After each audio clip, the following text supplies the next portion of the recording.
Welcome to NG Decode videos. Our today's topic is different types of backup. We'll start with full backup, differential and incremental backup, synthetic full and reverse incremental backup. And at the end, we'll talk about designing the best backup strategy. We'll also touch base on 3-2-1 rule. A full backup will back up your entire data. Every time the backup job runs, it'll back up the entire production data. So to explain it further, this is my initial source data. When I run my backup job on day one, it'll back up the entire data.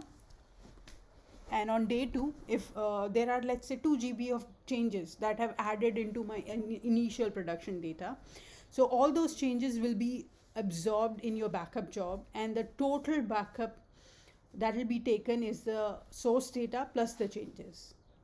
So every time a backup job runs, it is just creating a backup of the entire data altogether. And this will happen on all the days whenever you'll run it. And here I am taking a 5-day scenario. So if you'll see, we started with very small data, and when we ended up at the end of the data, we have absorbed all the changes that has come every day, that has added every day into the backup jobs. Okay, now let's talk about the advantages and disadvantages. For advantages, as you can see, that it's a faster and better recovery option, because all you need for recovery is the last day's job. Whatever backup has been taken, you'll pick up that backup and you take out your file from that. We'll talk more about it. So faster and better recovery of as the entire data set is stored in one same backup file. And also it's more reliable, as the changes of the data loss are reduced as backup is available in one location. But if you'll see, there is a very high storage requirement. Also the time duration that it is taking.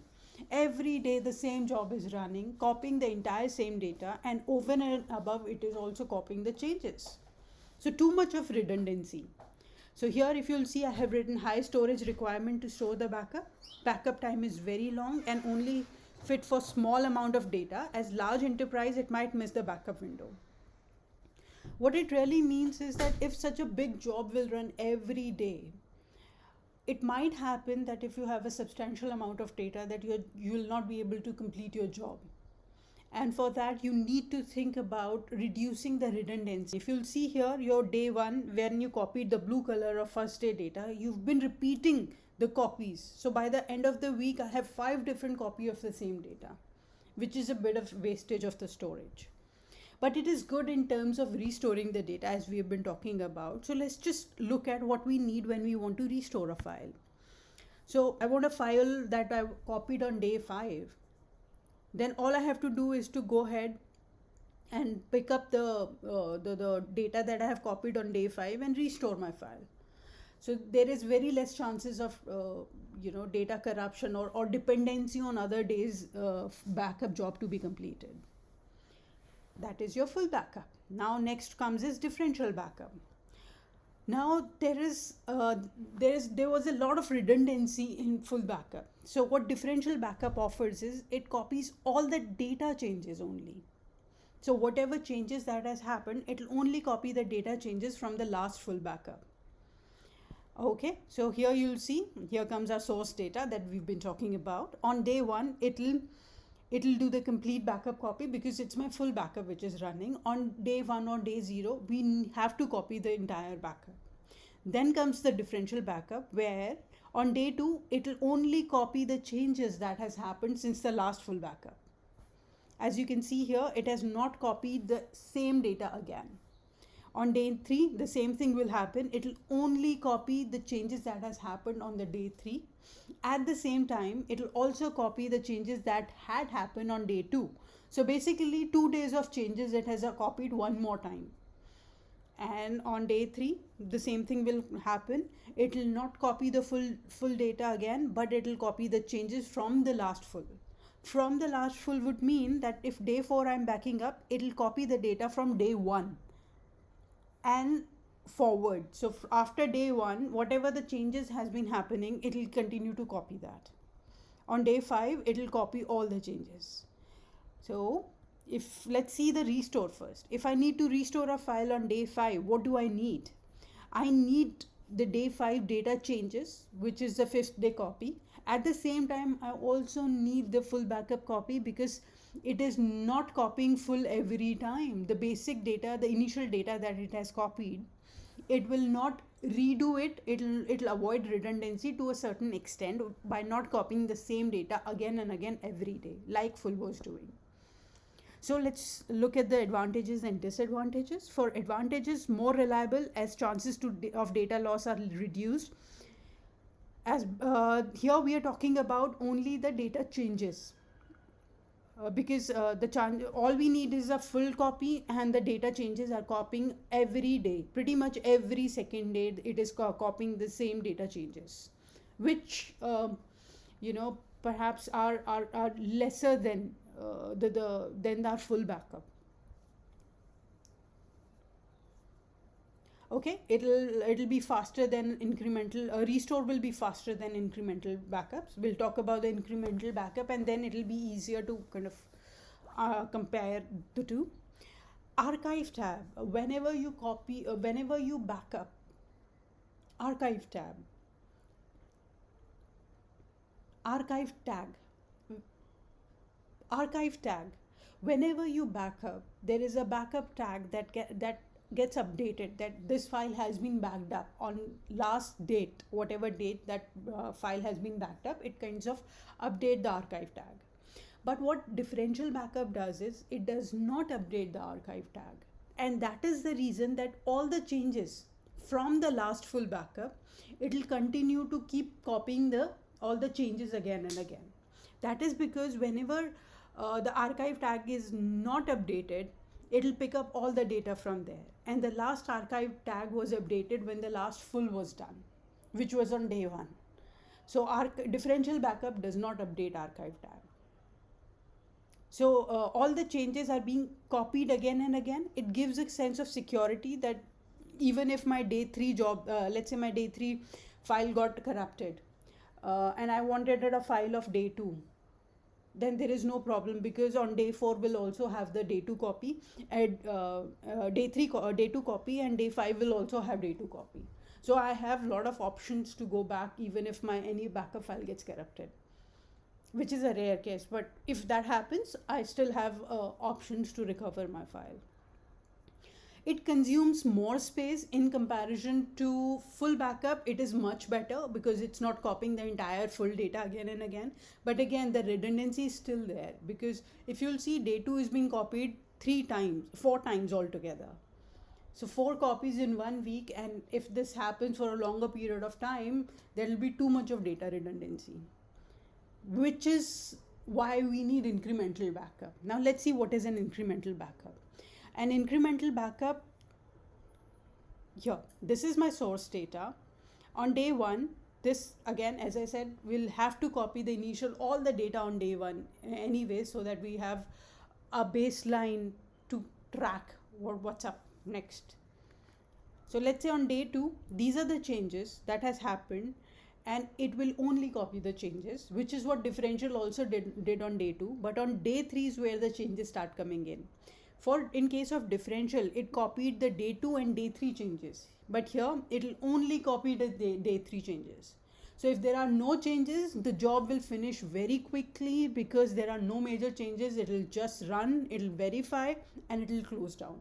Or if there are very small amount of changes that has happened on day 3, then your backup job will finish very quickly, because it will only copy the data changes.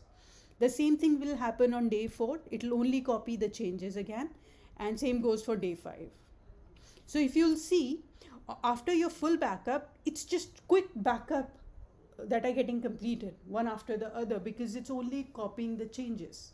It's only backing up the changes, my apology. And then let's look at the recovery first.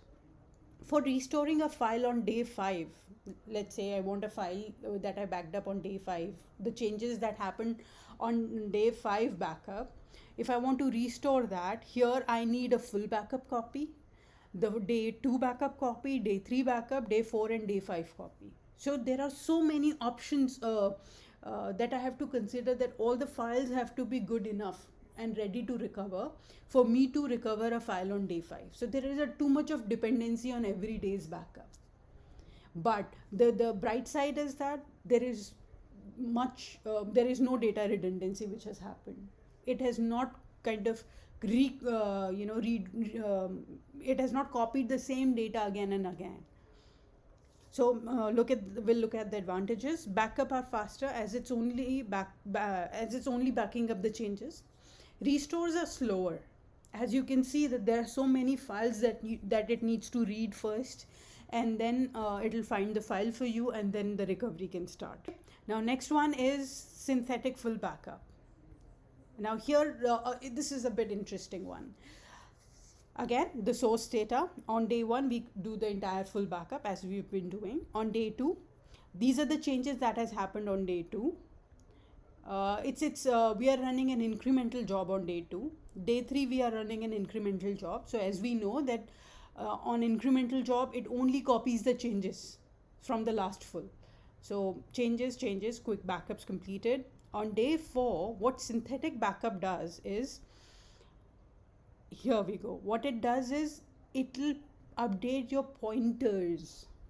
So it's not actually copying the data, but what it is doing is it is update its pointers to point towards where the backup copy of incremental job 1 is there and incremental job 2 is there.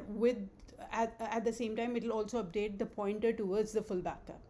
So basically, it is just updating the pointers where the data is stored, rather than copying it again and doing too much of data redundancy and taking too much of time. It will just update the pointers where the data is actually stored in your storage. So let's look at that again. In terms of restoring a file on day 5, all we need is a synthetic full backup and the third day file. That's all we need. So it is kind of it is synthetic full because it'll be like a full backup. You will have access to the entire backup, but it is synthetic because in reality, actually it's not copying the entire data all together again. So advantages and disadvantages: backup are more efficient and faster, less storage required in comparison to other backups. But the disadvantages: data retention needs to be carefully considered, and full backup should also be taken on a less frequent basis. Okay, now here, as you're just updating the pointers, if the chain becomes way too long, it's always a good idea, maybe in a quarter or in 2 weeks, run a full backup, or 3 weeks, run one full backup at least, so that the pointers are not very, it's not pointing to very old data again and again. So rather take a fresh copy so that, just to avoid any kind of complications. Once in a while, maybe in a quarter or maybe in 4 months, just plan for a full backup job as well. Okay, next comes the reverse incremental backup. Now we've been talking about incremental backup. Let's talk about the reverse incremental backup. So here again, our source: day 1, full backup. Day 2, it'll copy the entire changes. But at the same time, if you'll see, it'll update the pointers towards the full backup.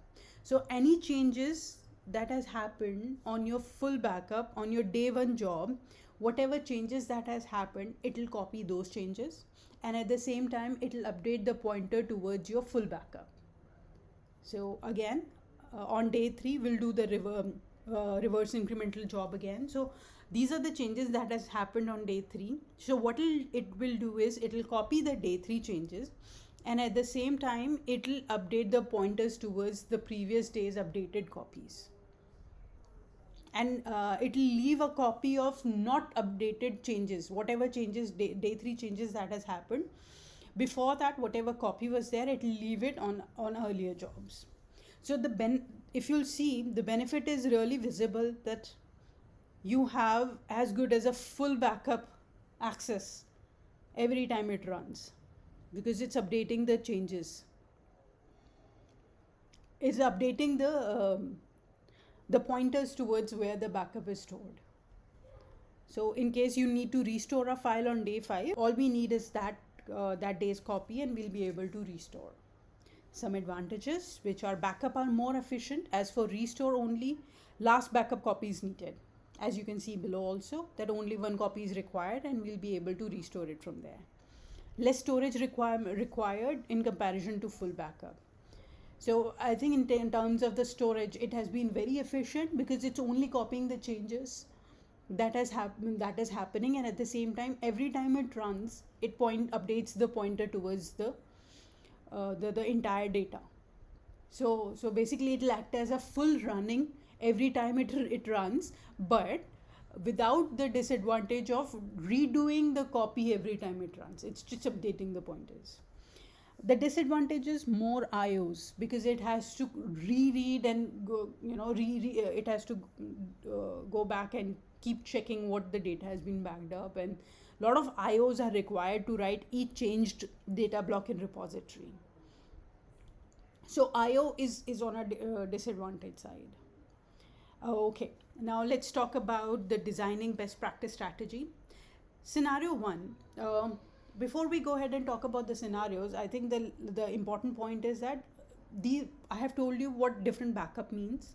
Now, to what your organization needs, you need to figure out by utilizing the benefits of all these backups and picking up the most efficient one as per your data requirement, which could be the data size that you have. When can you run it? How frequently you can run your backups? How long your window is? There are few points that needs to be considered.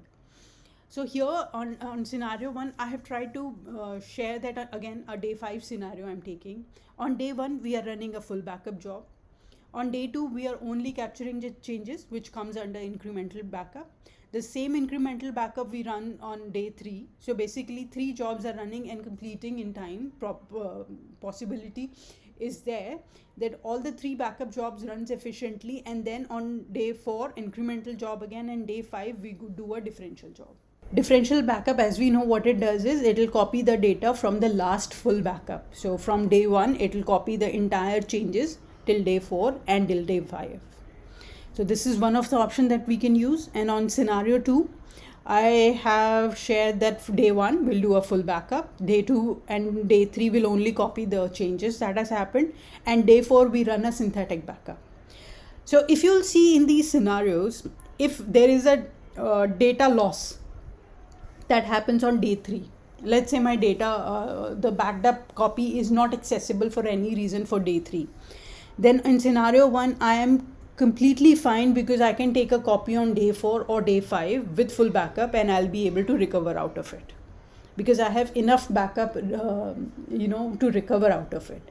On scenario 2, for restoring a file, let's say on day 3 again, we'll take the example of day 3. If the day 3 file goes bad, all I need is access to day 4 file and I'll be able to recover it again. So it's kind of a carefully thought after strategy where you will try and understand what is more critical for your organization. How much data loss your organization can adjust or accommodate. Few points. We always talk about RTO and RPOs here. RTO is recovery time object, recovery point object. So the RPO is basically how much data business can afford to lose in case of any data corruption before the last recoverable backup is restored. So here, just take a scenario that I have a database and my backup job runs late night every day. Incremental job is scheduled every evening. It copies whatever changes are there for that day. It copies it and backs up during the day. What happens is the next day, before the job can even run, my database crashes. So if I restore my backup from the backup, the last copy which I have is the last day's backup. So basically my entire day today, since morning we've been running the work or the production data has been updated. So I will lose the entire data for today. So there are certain thoughtful options that an organization has to choose, whether they can kind of accommodate this much of a loss. If not, then they have to plan for smaller options to run every 15 minutes, 5 minutes. So basically, whenever a disaster happened, what will be the last recovery point where you can go is RPOs. And that is what you need to actually basically think about, that if a disaster happens at 12 hour, what will be my copy that I'll be able to recover? Will I have any any recent copy that I can quickly recover it from, or will I have to bear the data loss for 2-3 days? And RTO is basically time. It is how long a restore file will take. Will I be able to kind of accept the changes? Will my production be impacted till the time I'm trying to recover the file, and I'm waiting while the recovery completes? Will my production be hampered in that duration of time, or will I be able to continue my work? How much impact it will have on my business? So here, if you'll see duration, RTOs, duration that business can be down until the data is recovered from the backup, and the time taken to complete the restore to bring normal operation available for users. And the last one is backup as 3-to-1, which is 3 copies of a data at one point in time in 2 different medias and in one offsite location. I have created a video. I'll leave the link to that video, and you can check out the video for our 3-to-1 rule. Okay, that's it for today. Hope you like the video. Please don't forget to subscribe, share, and like the video. Thank you so much.